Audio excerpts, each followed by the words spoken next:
The alien soldiers marched across the dusty surface of the moon, their boots leaving heavy impressions as their weapons shimmered under the red glow of their warship engines. They moved with arrogance and pride, surrounding a small group of human soldiers who stood bruised but unbroken, their hands bound behind their backs, their eyes never leaving the aliens. One of the alien commanders, a tall gray creature with sharp ridges across his head, stepped forward and pointed at the human weapons laid on the ground in front of them. He let out a loud laugh, shaking his armored chest, and raised one of the rifles with 2 fingers like it was something disgusting. "This is what you bring to war," he said with mockery. "You humans truly are a primitive race. You still use powder and metal like savages." One of the other aliens joined in laughter. Grabbing another rifle and snapping it in 2 with ease. "Worthless," he shouted. "These are not weapons, these are toys for cave dwellers."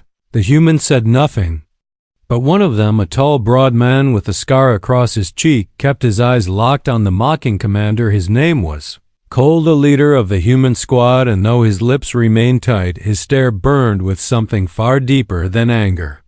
One young alien officer watched the scene with interest. His name was Rulo, and unlike the others, he did not laugh. His eyes studied the human weapons, then looked at the quiet defiance in their faces. "Why do you still carry these?" he asked, stepping closer. "Do you not have plasma or beams or sonic blades? Your kind is far behind us in every way." Cole finally spoke, his voice low, steady, and almost calm. "You've never seen what real human weapons can do." Rulo tilted his head, confused by the cryptic reply, but before he could ask more, the alien guard shoved Cole forward toward the transport ship. The rest of the humans were dragged behind him, the broken weapons left behind on the ground in silence. The aliens moved toward their ship, preparing to leave this barren mining moon with their prisoners, but just as the ramp lowered, a loud, beeping noise echoed through the valley. The alien technician at the scanner frowned, tapping his screen and speaking into his "Come, sir, we are detecting a strange energy spike beneath the surface. It is not from us. It is old technology, maybe a malfunction." The commander growled. "Ignore it, load the humans up. We have no time for their junk." Suddenly, the ground began to vibrate softly at first, then stronger. Metal panels pushed upward from the sand, revealing a large flat structure. The aliens turned, weapons raised and ready. Then the panels split, and from beneath them rose something none of them expected, a long rectangular cannon, dark gray with copper coils wrapping around it, emerged like a rising monster from the ancient ground. The air around it shimmered with static, and the coils began to hum. The Varnuk soldiers shouted, "Take cover!" Some fired their plasma rifles at it, but the shots bounced off an invisible field. Then, without warning, the cannon locked onto the alien tank sitting near the base and released a single pulse. It made no noise, no flash, only a blue streak that pierced the tank and split it in half as if it were paper. Silence fell across the moon. The aliens froze, staring at the wreckage. One of them stepped forward slowly, but before he could say anything, the railgun fired again, slicing through a cluster of supply crates and knocking over a small mech behind them. The humans, still bound, watched with cold smiles returning to their faces. Cole looked at Rulo, who stood in shock, and whispered again, "You still think we are primitive?" Rulo did not reply. His eyes were glued to the glowing coils of the railgun that now stood like a god on the battlefield. More panels began to shift nearby, as if something else was waking up beneath the sand. The aliens scrambled, shouting into their coms, but static replied. The signals were jammed. The wind picked up, and with it came the heavy realization that they had just awakened something they did not understand. Cole looked up at the cannon and said under his breath, "It begins now." Their mistake was not in mocking our weapons. Their mistake was thinking that was all. We had prepared years before this moment. Far away from the barren mining moon, a hidden underground lab on Earth buzzed with quiet intensity. Deep beneath an old military base, forgotten by most, a group of scientists worked tirelessly on what they called the Titan Project, a weapon so powerful it was deemed unnecessary during times of peace and far too dangerous during times of war. The railgun was its heart, a cannon that could fire solid metal slugs at velocities that shattered sound and tore through any known armor with no heat signatures, no radiation, and no loud bangs. It was a ghost weapon, one that struck before anyone realized it had fired. The project was shelved, buried under paperwork and political fear, but one man refused to let it die. Captain Harris, a decorated but disobedient officer who had seen too much and trusted too little when the program was shut down. He personally oversaw the transport of the railgun prototypes to a forgotten mining moon under the pretense of salvage work. There he buried them deep, connected to an independent power core, hidden from every satellite, every scan, and every eye except his own. He knew one day humanity might need a weapon not built for show but for survival back in the present. The buried systems had been triggered by the presence of the alien forces. A simple algorithm had awakened the first gun, and now the hum of its coils echoed again, but this time the ground beside it trembled as a second turret began to rise. The aliens stared in disbelief, unable to understand how such massive weapons had gone unnoticed. The human prisoners still watched from the sand, their hands no longer tied. A lone figure had crept through the chaos, a Marine named Lena, covered in ash and scars. She had hidden in a supply shaft when the ambush began, and now she moved like a shadow through the smoke, reaching the humans with a strange box slung across her back. Her voice was steady and cold as she handed the box to Cole. They tried to erase this. They called it unstable and outdated, but I brought it back just in case. Cole opened the box and revealed a set of railgun slugs, each one engraved with coordinates and frequency tags. These were not just bullets, they were messages. Each one could target a specific object tagged years ago during secret recon missions. He looked up at the new cannon, now fully awake, and aimed at the sky. The alien troops scrambled to form a line of defense. Their mechs rose, their plasma turrets locked on the new threat, but the railgun moved first. One slug fired through the legs of a mech and continued through three more behind it, leaving a trail of broken metal and shocked silence. The humans began to spread out. Lena passed gear from her hidden stash: shock suits made of kinetic absorbing fibers, wrist guards embedded with rail activators, and earpieces tuned to the ancient command frequency used by the Titan project. Cole put on the suit piece by piece like donning old armor, his breath steady as the past returned. With each strap, each switch, the aliens launched drones, but even they were torn apart mid-air by invisible pulses from the edge of the field. Rulo watched everything unfold, his mind spinning with confusion and awe. These were not the desperate weaklings his commanders had described. This was something else. This was control without panic, fire without noise, death without heat. He stepped back as one of his fellow soldiers yelled for him to join the counterattack. But Rulo hesitated, watching as the humans began to rise, not with numbers, not with shields, but with something the Varnock had never seen before. Calm precision. Another railgun powered up behind the ridge, the third of the hidden triad, and its coils glowed brighter than the others. Its aim slowly shifted toward the Varnock landing ship. The commander screamed at his troops to destroy it, to focus all fire, but it was too late. The slug launched and struck the base of the ramp, ripping it apart. The ship tilted, sparks flying as it tried to lift off without its loading platform, now useless and smoking in the air. The aliens panicked, screaming into come, still blocked by jamming waves. Cole raised his wrist to his mouth and gave a short command. Alpha burst, and all three railguns responded with a synchronized hum before firing at separate targets. The battlefield lit up, not with flames, but with motion, pure silent motion, as chunks of alien tech flew through the air, broken and scattered. The humans began to move forward slowly, step by step, reclaiming ground that was theirs. The railguns, now fully automated, continued scanning, locking, and firing with the rhythm of breathing. Rulo stared at Cole, who looked back at him for a moment. Their eyes locked, and in that moment Rulo saw something terrifying and undeniable. It was not rage or vengeance in Cole's eyes. It was history, pain, endurance, memory of a species that had been underestimated for too long.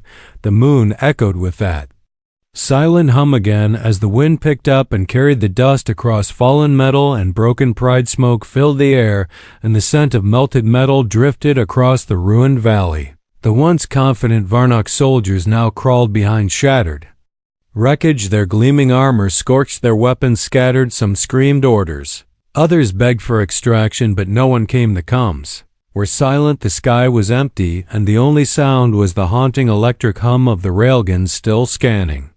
Still choosing, still punishing. The humans moved like shadows, low, precise, no wasted motion. Lena carried the last of the slug packs, strapping them to a belt across her chest, while Cole adjusted the targeting bands on his forearm, each band synced to a railgun, allowing him to direct fire with a flick of his fingers. Nearby, another soldier named Brett cracked open a sealed crate buried in the sand. What he pulled out was something almost mythical, a kinetic pulse launcher built during Earth's darkest hour, now revived for one purpose only: domination through shockwave. As Brett powered the launcher up, the device roared to life, vibrating with energy as if remembering what it was built for. The railguns adjusted again, this time aiming far beyond the battlefield toward the horizon where new heat signatures approached. Fast dropships screaming through the upper atmosphere, Varnock reinforcements, heavier armor, more elite units coming to crush what their scouts had failed to control. Rouleau stood among the chaos, his mind torn in two. He had trained his whole life to believe humans were inferior, that they were emotional, that their weapons were relics of a lost era.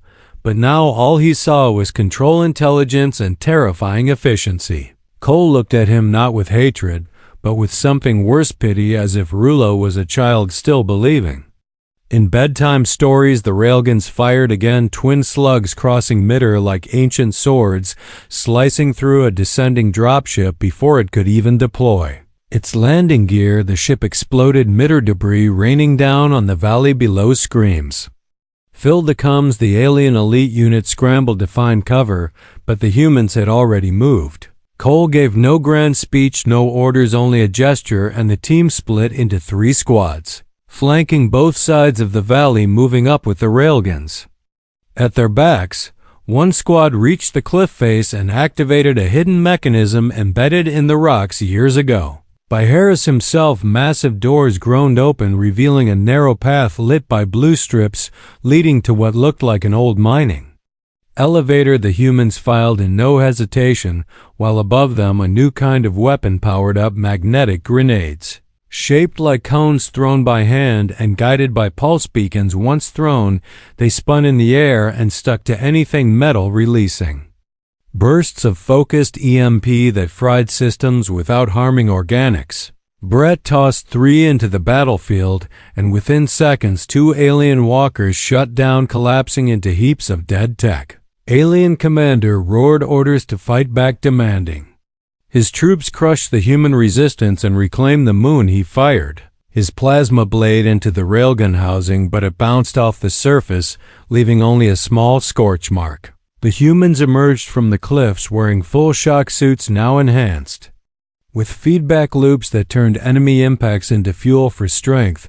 Lena moved like a blur, dodging plasma bolts and punching through alien armor with a single kinetic strike. As the battle intensified, a new energy spike pulsed through the railgun grid. The ancient network had more secrets still dormant, until now a 4th railgun, one that was mobile, began to rise from a hidden hangar, its legs unfolding like an insect, its barrel longer than any of the others. This was not just a weapon, it was a walking fortress. Harris had named it Wrath, and now it walked. Sight of the moving railgun broke the last of the Varnock line. Their discipline shattered, their courage faded. They began to run. Some tried to activate stealth fields, but were picked off mid-run. Others tried to fly, but the railgun tagged them with slugs before they left the ground.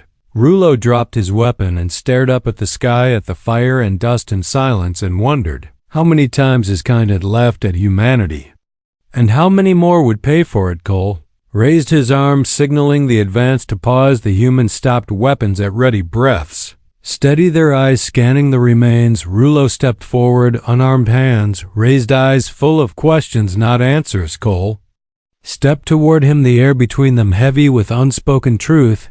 Rouleau said quietly. "I was told your weapons were useless, that your species was afraid of change, afraid of war." Cole looked at him and replied, "We were not afraid, we were patient."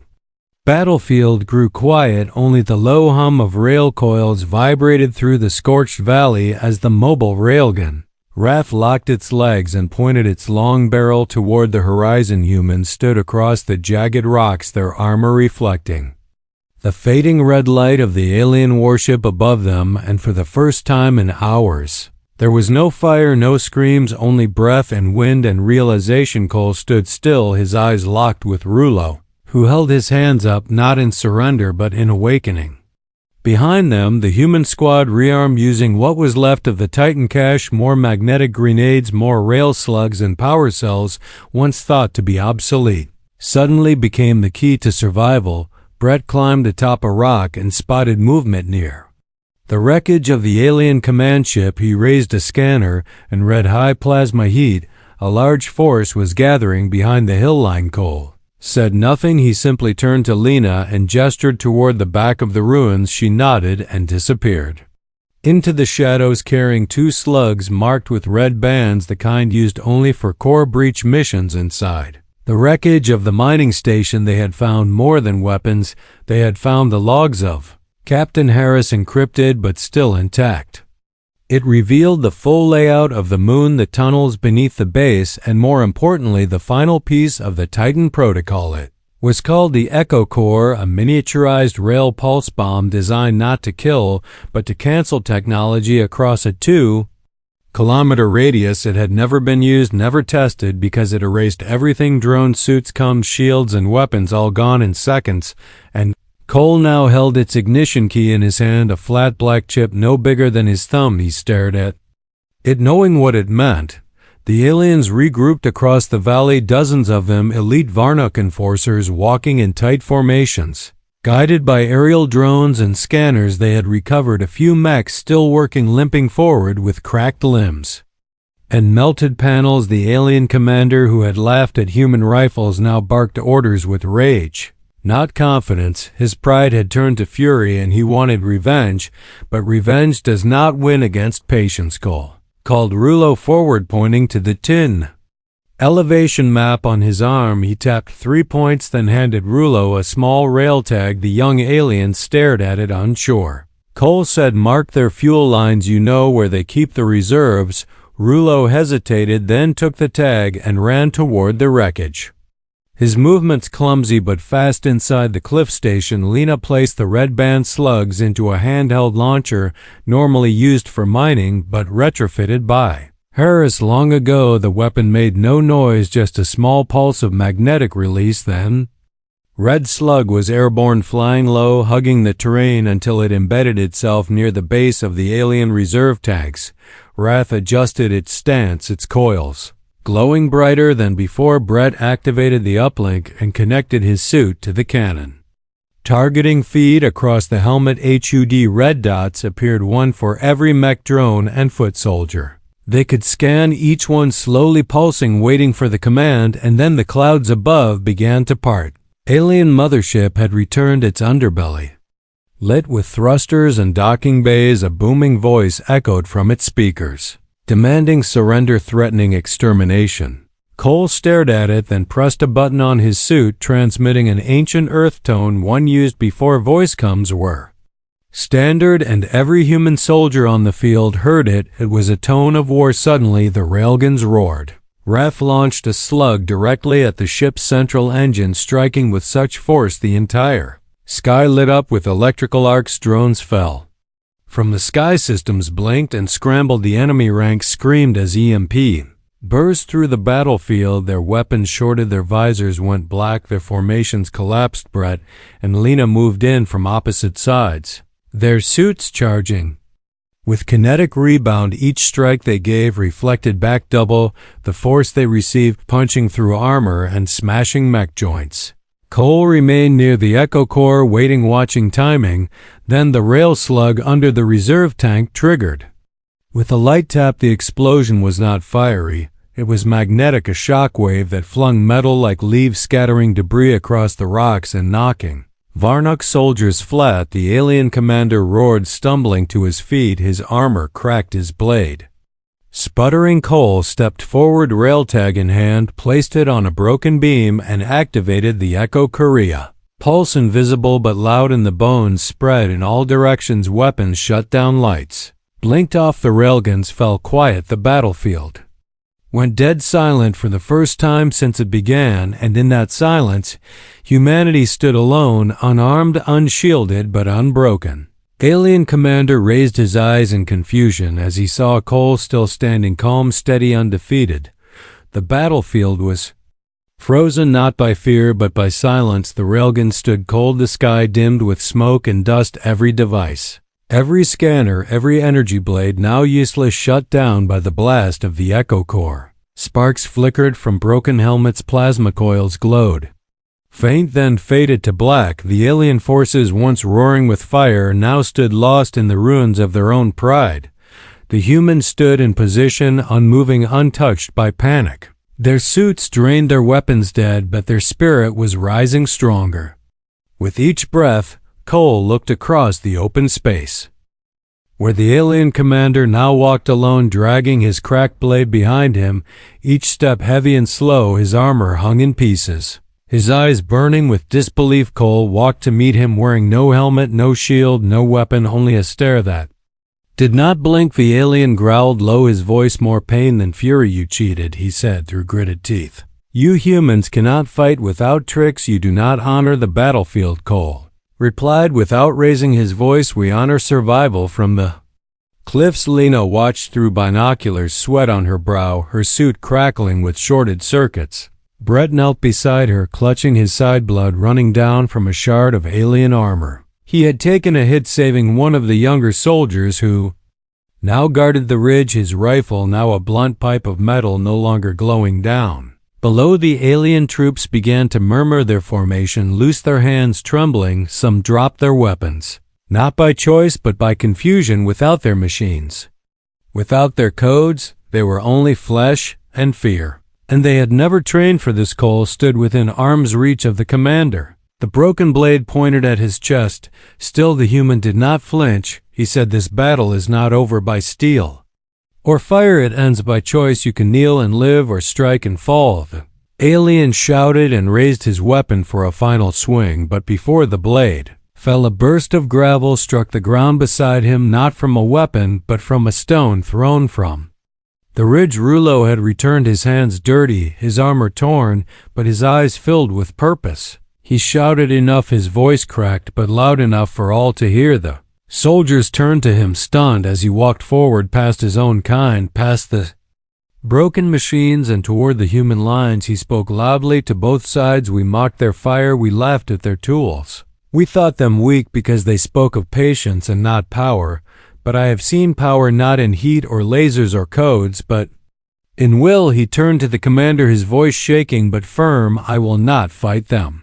I will stand with them. If that means life, if that means peace, then call me traitor. I will wear it like a badge." The alien commander stared in disbelief, and in that moment the last weight of command fell from his shoulders. His knees buckled, and he collapsed into the dust, blade still clutched in his hand but never used. Again Rouleau reached Cole, who nodded without words. From the horizon a soft hum returned, not of war but of arrival. 2 Earth rescue shuttles pierced the clouds, their lights sweeping across the field, guiding paths between rubble and ruin. Medical teams rushed out, followed by soldiers from another unit who had answered the emergency beacon. Finally triggered when the Echo Core went silent again, Lena dropped her binoculars and sighed heavy. Brett leaned back against the rock, his eyes closed. The boy beside him whispered, "They came." She smiled and said, "We never needed them to come. We just needed to remind them why we fought." As the humans regrouped and tended to the wounded, Cole stood at the center of the field beside the alien commander, now unconscious, and Rouleau, who remained silent beside him. The moon was no longer a forgotten outpost, no longer a graveyard of buried weapons. It had become something else, a place where a lesson had been carved deep into the stone. Do not mock what you do not understand. Do not laugh at the quiet fire that sleeps beneath human skin, because when it wakes, It does not roar, it hums. The rescue ships touched down with a whisper of thrusters stirring the dust and ash that covered the shattered moon medical teams in lightweight. Armor rushed out carrying scanners and stretchers, their boots stepping carefully. Around the fallen fragments of war, the battlefield was no longer a place of screams, but of recovery. Wounded humans were lifted first, some missing limbs. Others burned or bruised beyond recognition, and still each one saluted as they were carried away, their pride intact, their eyes sharp. Cole refused to leave the field until every soldier was accounted for. He walked through the broken railguns, brushing his hand against wrath, the mobile unit now silent, coils still warm from its final shots. He stood at the base of the turret and remembered the old blueprints, the long-forgotten hours with Harris, the warnings, the promises, the risks, and now standing in the ruins, he felt none of it was waste. Rouleau helped carry wounded from both sides. Aliens and humans alike, he moved with purpose, sweat covering his ridged brow, his armor dented, but still holding. He no longer looked at the humans with suspicion, but with shared memory. His hands trembled when he pulled a young soldier from beneath a collapsed mech, a girl with red hair and a shattered leg. She looked at him with fear, then slowly relaxed as she realized he was not an enemy, not anymore. Lena sat beside Brett, whose side had been wrapped in gauze, blood already soaking through the second layer. She handed him a water pack, and he took it with a nod. She said nothing, just watched the sky, where stars slowly began to return as the smoke lifted. The sky looked cleaner than before. In the distance, the alien commander had been moved to a med tent under strict guard, but no one approached him. He stared at the canvas ceiling, eyes hollow, weapons gone, rank stripped, silence his only companion. Cole stood outside the tent, watching from a distance, not with revenge in his heart, but with understanding. The war had changed. The battlefield had spoken louder than any words could. The second rescue ship unloaded supplies, and tech engineers who examined the railguns with awe. They scanned the cores, ran diagnostics, tried to understand how something so old, so hidden, had functioned with such deadly precision. One of them approached Cole and asked where he had found this tech. Cole replied, "We didn't find it. We built it, then buried it because we thought we would never need it." Again, command called in through a CUM tablet requesting a report.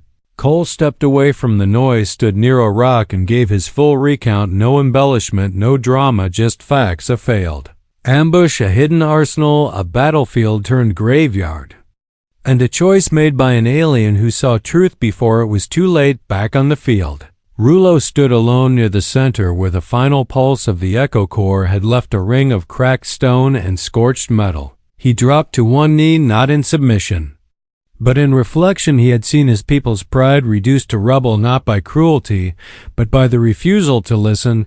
He whispered to the wind, "We should have listened." Later that night, as stars fully returned and the survivors camped near the cliffside, Cole sat with Lena and Brett, sharing heated rations and soft words. Brett said, "You think this will stop them? You think they'll remember?" Cole replied, "They'll remember the silence more than the fire." Lena added, "They'll remember what it felt like when their tech failed and all that stood before them was human around the fire." Young soldiers asked questions about the railguns, about the Titan protocols, and Cole told them not stories but truths. The program was not built to conquer, but to survive. It was a warning, not a weapon. We never wanted to use it. We just wanted them to know what would happen if they ever made us. Rouleau joined them, hesitantly sitting near the edge. He listened to their voices, watched their faces, and felt something strange, not shame, not regret, but the start of something he did not yet understand. When Cole passed him a ration bar without a word, Rouleau took it and nodded, for the first time feeling part of something instead of apart from it.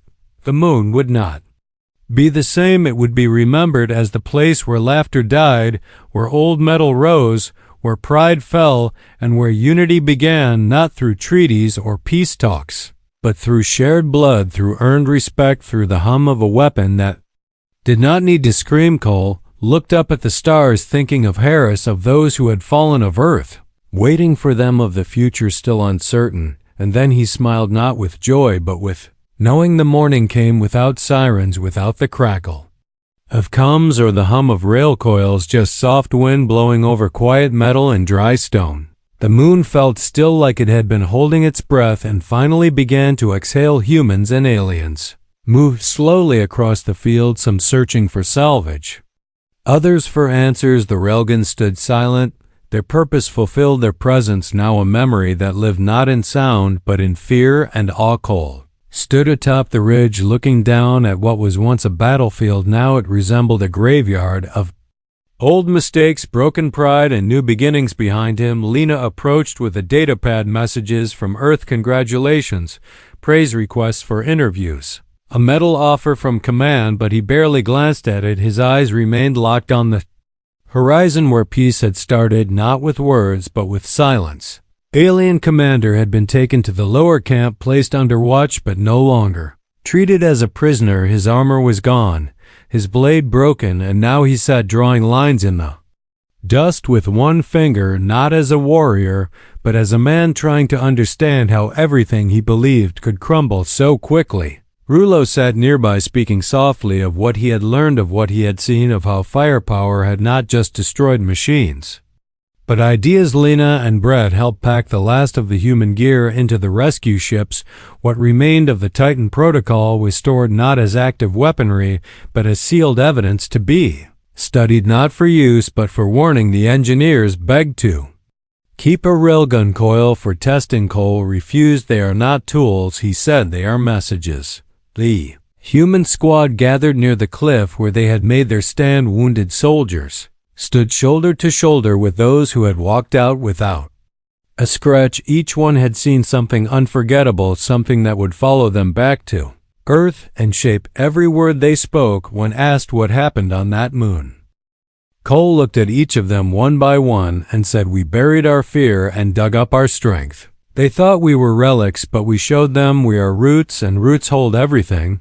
Across the camp, a group of alien soldiers approached, not with weapons, but with empty hands. They knelt before the broken railgun known as Wrath, not in worship, but in recognition. Rouleau stood with them, translating as they asked questions, not about how it worked, but why it was made and why it was hidden. Cole joined them, answering with calm purpose, not to destroy, not to conquer, but to remind that humanity does not need rage to win, it only needs memory. By midday, the final ship prepared to leave. The last survivors boarded, slowly looking back one last time, not at victory but at transformation.